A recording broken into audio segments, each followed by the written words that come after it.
Hello, welcome to the Vibrant Health Show. I'm Dr. Shannon Pierce. These shows, I like to teach you some high-level health education and then give you really practical next steps that you can start immediately to start building your own vibrant health.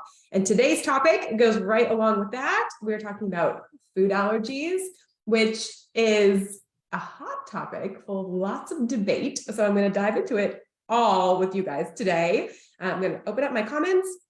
If you're on live, say hi to me, say what's up, ask questions as we go. I love the interaction. If you're on the replay, still interact, still ask questions. I will come back and answer any of these questions and check comments as we go. So let's get started. I'm going to get comments up here and then we will go. So tell me in the comments, number one, have you ever had your food allergies tested? That's question number one. Have you had them tested? So I know if I'm talking to a group of people who have had them tested or newbies. And let's get into this. Okay. When it comes to food allergies, you are going to find two camps of people. You are going to find people who discredit it and say it's not worth it. And you are going to find people who swear by it, which is myself. But to be completely honest with you, for years, when I first started practice, I did not believe in food allergies. In fact, I can remember people bringing in food allergy lists or asking me about it and totally poo-pooing it, being like, oh, that's not right. It must be the quality of foods they're testing. How can they tell you broccoli's bad for you? Like, I had all the reasons that if you Google, you will see the same reasons come up. It's like, oh, they're just testing the wrong things, or it's a false positive.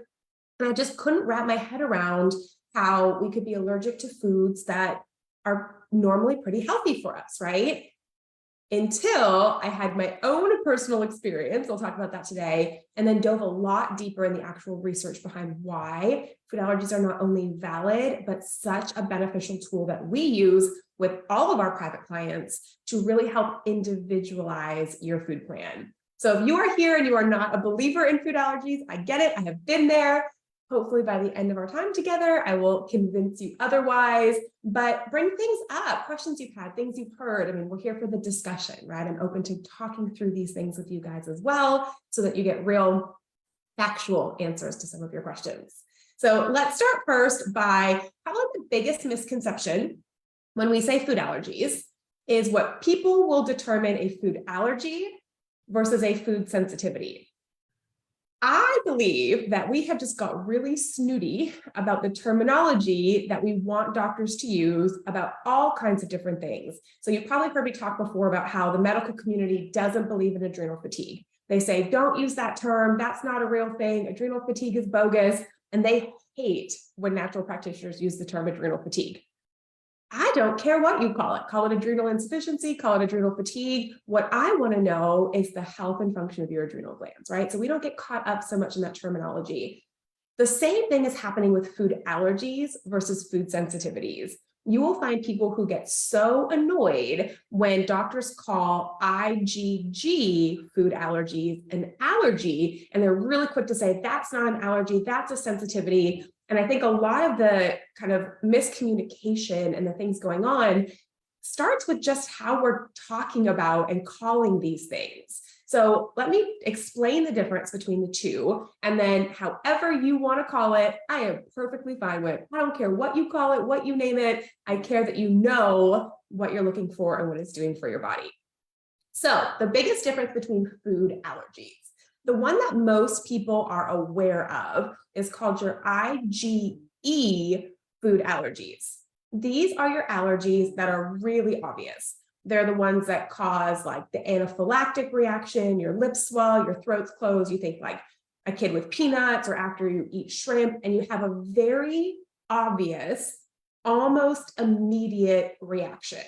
Those are your IgE allergies. Now, those are very serious. They are big allergies, but your IgE reactions actually only encompass about 1% of your immune system reactions. 1%, which is why very few people have IgE reactions. Now, if that is you, my husband has some IgEs, it's a big deal. You avoid those at all costs.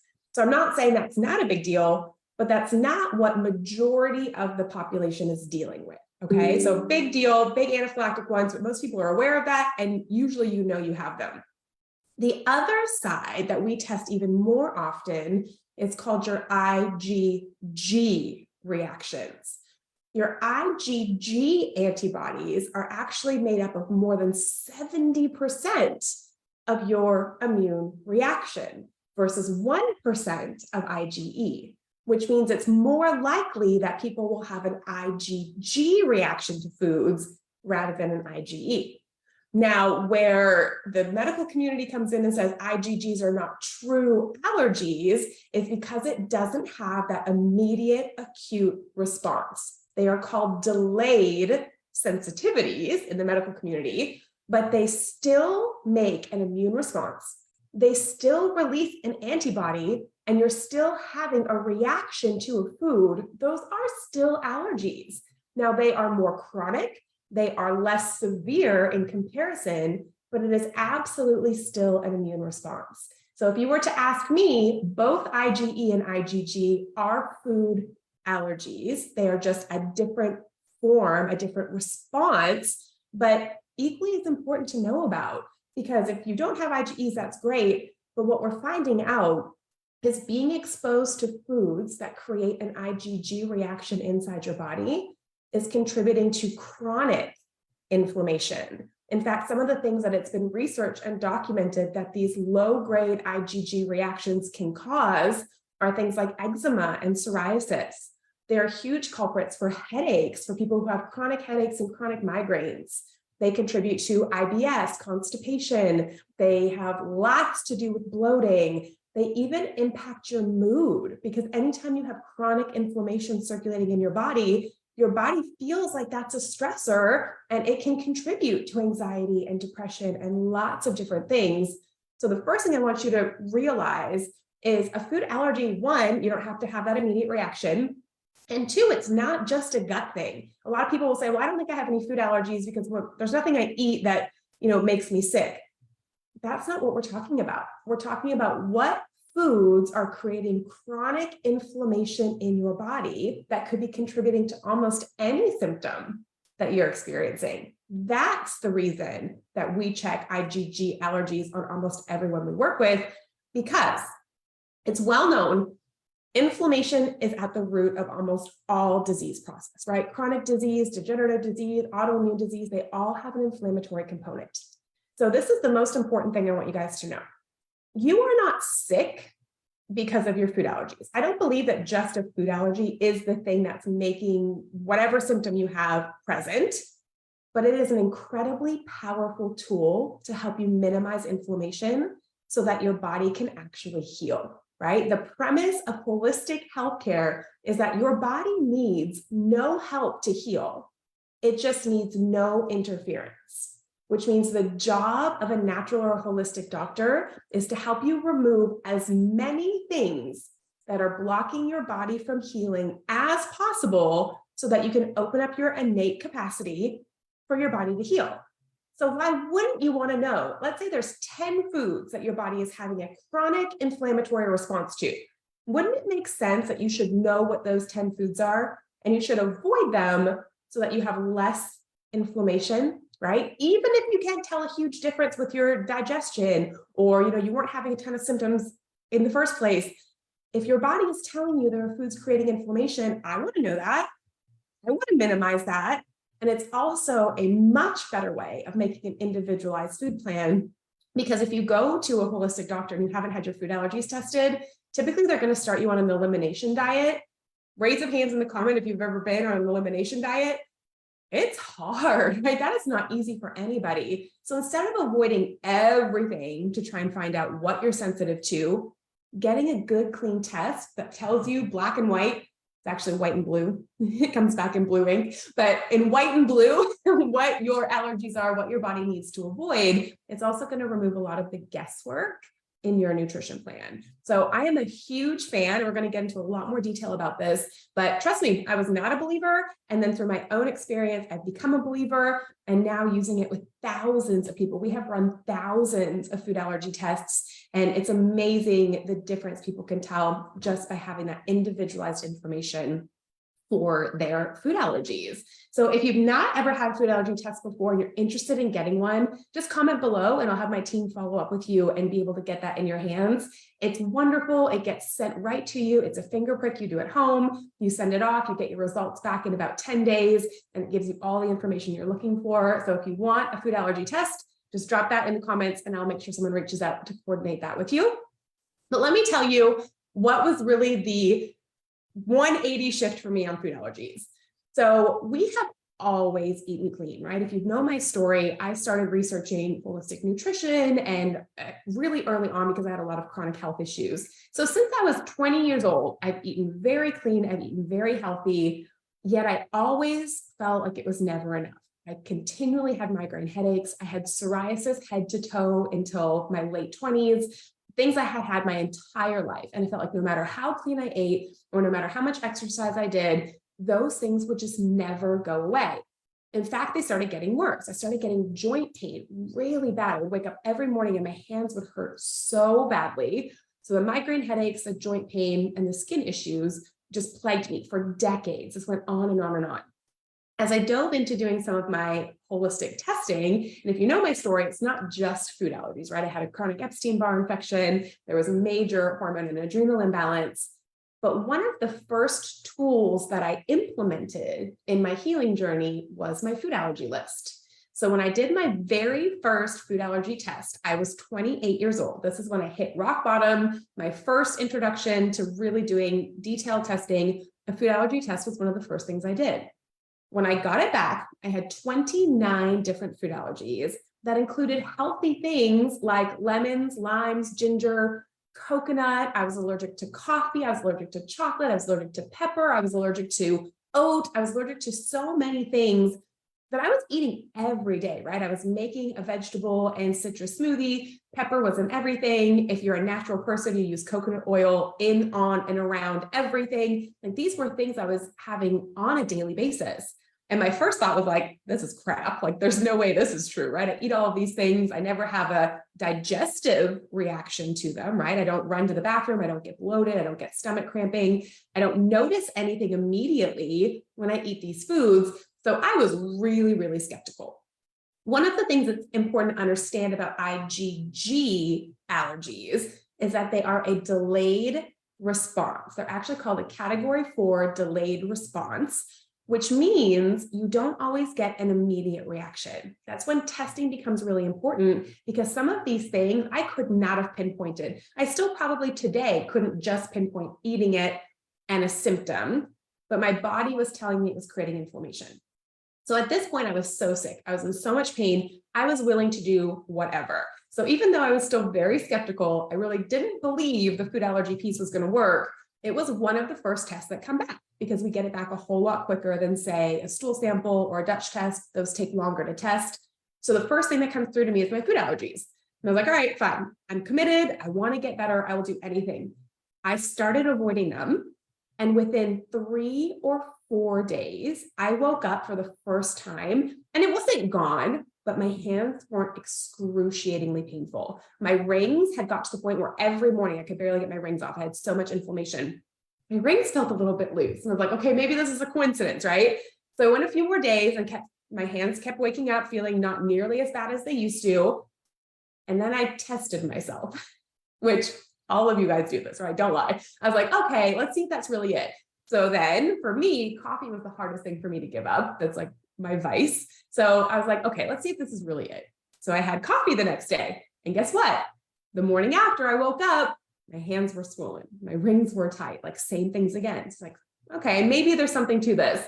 And the more times I tried it, I realized, no, it was directly impacting my inflammation. Now, it wasn't the cause of all of my symptoms, but I could feel a very tangible difference, which up to that point, nothing had done that for me. There was not a food diet I tried. There was not a supplement I tried. There was nothing up to that point that I felt a significant improvement from.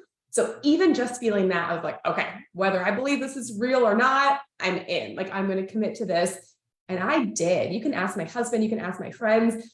In that period of time when I was healing, you couldn't have paid me enough money to cheat on one of my food allergies because I was starting to feel so much better. nothing was worth getting exposed again and having inflammation and feeling bad. So I committed 100% to my food allergies because I could really feel a difference. From there, I wanted to see if other people, right? I'm all about actual like data. I want to see if this really works across the board for a lot of people. So my husband had never had skin issues in his life. Within the last few years of this time frame for us, he started getting really bad psoriasis. It was all over his chest, it was all down his arms, and he had just started getting headaches. This was something he's never had. These were not issues for him ongoing.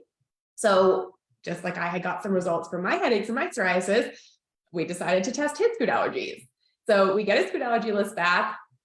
Same thing. He was like, this is crap, because it was foods that he eats all the time. He was not willing to give up. He was allergic to things like broccoli, kale, lettuce, like really healthy foods.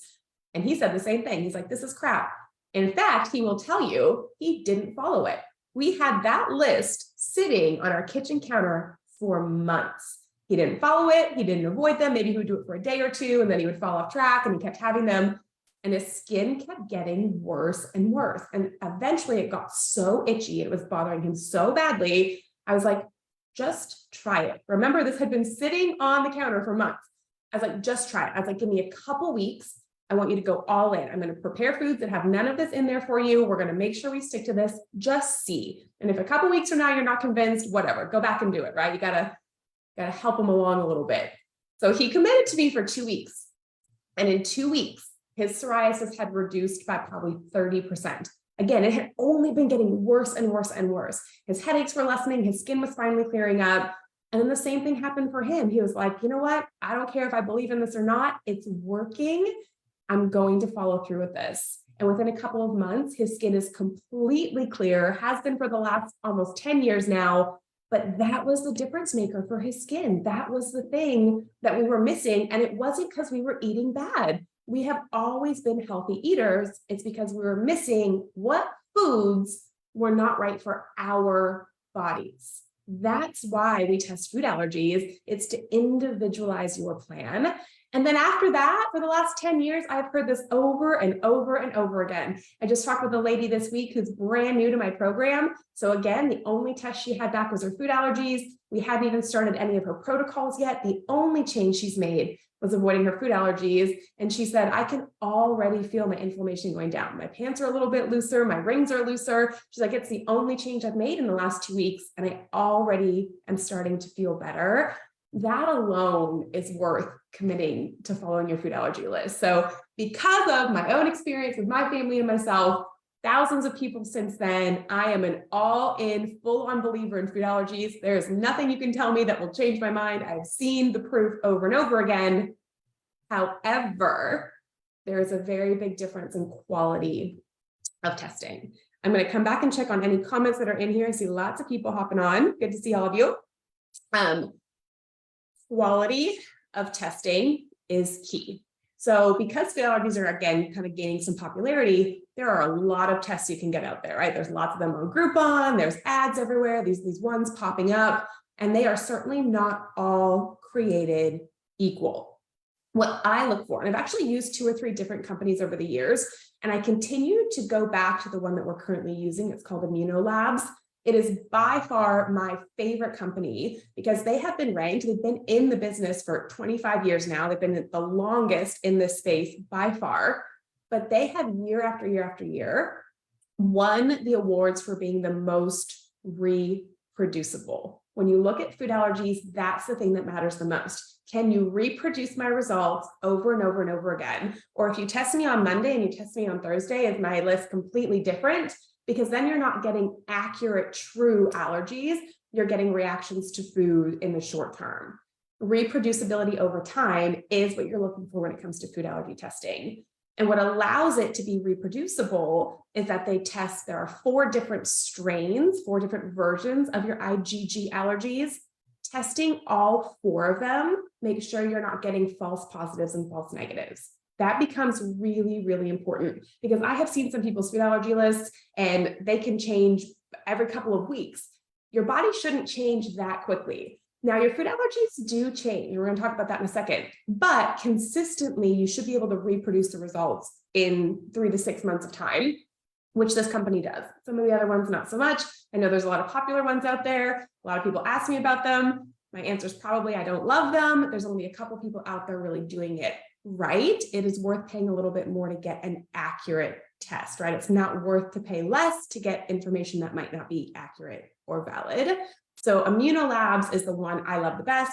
You can go on their website, immunolabs.com, and they have tons of research and case studies and patient testimonials. I mean, they have a ton of information. They are by far the best. If you want access to that lab, just put it in the comments and I'll have my team reach out and send you all the details for that. But quality of testing matters, and also understanding what we're looking for on food allergies. Somehow there's become this idea that if I'm healthy, all my food allergies should go away, right? And I actually had an email a couple of weeks ago where a lady, and she didn't actually have testing through the lab I recommend, it was a different lab, but she had tested once and then she tested several months later and she had more. And she was really upset. She was like, I feel like my gut's going in the wrong direction. I have more allergies than before. And to her, this was a bad thing, right? She was upset that she was getting more allergies. And ideally, yes, we should be able to minimize our allergies. But what I have learned from doing this for 10 years is your food allergy list is information in real time for you to use to plan what your body needs in this season. They ebb and flow, just like everything else in your body, they are going to ebb and flow. My first food allergy list, I had 29. My second, I think I had like 17. There was a point that I got all the way down to 11. And then I got pregnant again. And guess what? My first postpartum food allergy list, I had 27 again. And then I tested another year later and I was down to, I think it was like 13 or something. They move around. They're supposed to. People get really emotional and really attached to the number of food allergies that they have. That is something I really believe just needs to be let go of, because it's in real-time information. What is my body telling me right now for where I'm at that it wants me to avoid? Period. Sometimes it's less, sometimes it's more. It's information that you're using to speed up your healing process. Taking the emotion out of the number or what it says on there is going to be really, really important, because you can get really caught up in just being upset about what comes on your list. I have to give up my favorite food or how many they are, and having that stress about it is certainly not helpful. If you're just going to stress over your food allergy list, it's probably not even worth getting, right? That's the other thing I always tell people. They're like, well, should I get food allergy tested? Yeah, if you feel like you have the capacity and the desire to actually follow it, right? It is great to test and see information, but if you're not actually going to act on that information, just having a list that tells you these things and not actually following it, you're not going to get the benefit. And it can be overwhelming at first, right? So if you are someone who has done nothing for your food, you're eating terribly, you're still going to fast food, you're eating tons of bread and sugar, maybe food allergies isn't the first place you start, right? That can be more overwhelming. Start with the basics. Go back through this group. I have tons of easy challenges and meal plans and recipes, and we always go over minimizing sugar, the right foods to start avoiding. I have tons of very simple beginner information out there. But if you're that person, you're like, yeah, I've done a lot of that and I'm ready for the next step. Or I can't lose weight. This happens all the time. I can't lose weight. I'm doing everything I think I should, and the weight won't move. You get your food allergy list back. And I had a lady, true story, her food allergy list came back: broccoli, chicken, lettuce, and rice. She has been trying to lose weight for a year. And guess what her healthy meal plans called for every single day? She was eating broccoli, chicken, lettuce, and rice every single day. No wonder she wasn't losing weight. She just switched a few things like that, and finally her metabolism kicked back in and her inflammation decreased. So if you're at a plateau, you've made some changes, you're like, I need the next step. Food allergies are 100% the next best step for you. If you're somebody who does have active symptoms that don't seem to be getting better, you have the skin irritation, you have digestive issues even when you eat clean, you're getting headaches, 100% food allergies are the next test for you. But if you have not started any of those other things yet, start there. I would call this kind of phase 2 of what you add next, and it will always be available to you. But start with those good lifestyle changes first, and then we add food allergy testing.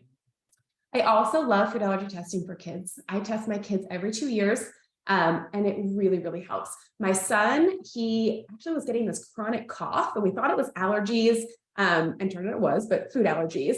And after I tested him, his was oranges, tomato, and wheat. Those were his 3 ones that came up on his food allergy list. And when he avoids them, he doesn't have a cough at all.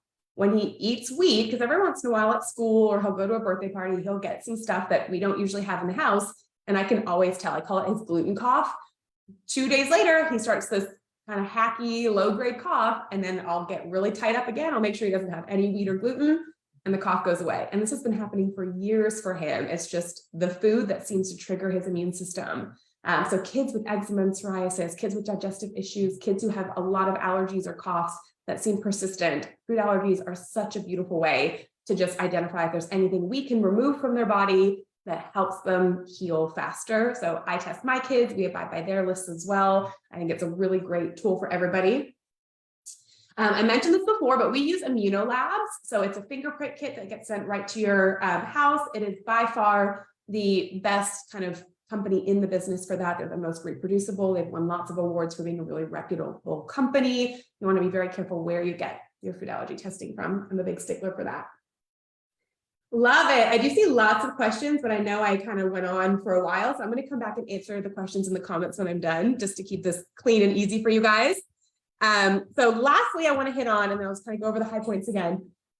Again, 10 years, thousands of food allergy tests. We have seen a lot of data on this. There are 5 of the most common food allergies that we see come up probably 80% of the time. And some of these are going to be, and I saw somebody mention one of them already, some of these you're going to be like, oh yeah, that makes sense. Some of the other ones might be new news to you. But I want you, if you haven't had your food allergies tested, start watching how your body does with these 5 foods. Remember, it can be delayed a few days, or maybe start playing with removing these 5 things, because they do tend to be the top ones that we see across the board. And there's some reasons for that. But the 5 foods I see come back on the most food allergy test, hands down, number 1 is wheat, but you will hear me talk about that in almost every single video. I don't believe that wheat, especially the wheat of North America, is fit for human consumption. It's full of different chemicals and toxins and pesticides. Even the way we grow wheat in our countries now isn't the same as it used to be. So most people, we recommend you are wheat-free and gluten-free anyways, but it does show up on almost every single food allergy test. So wheat is number 1. Number 2 is chicken eggs. This one annoys people because it is tough, because eggs are in a lot of things.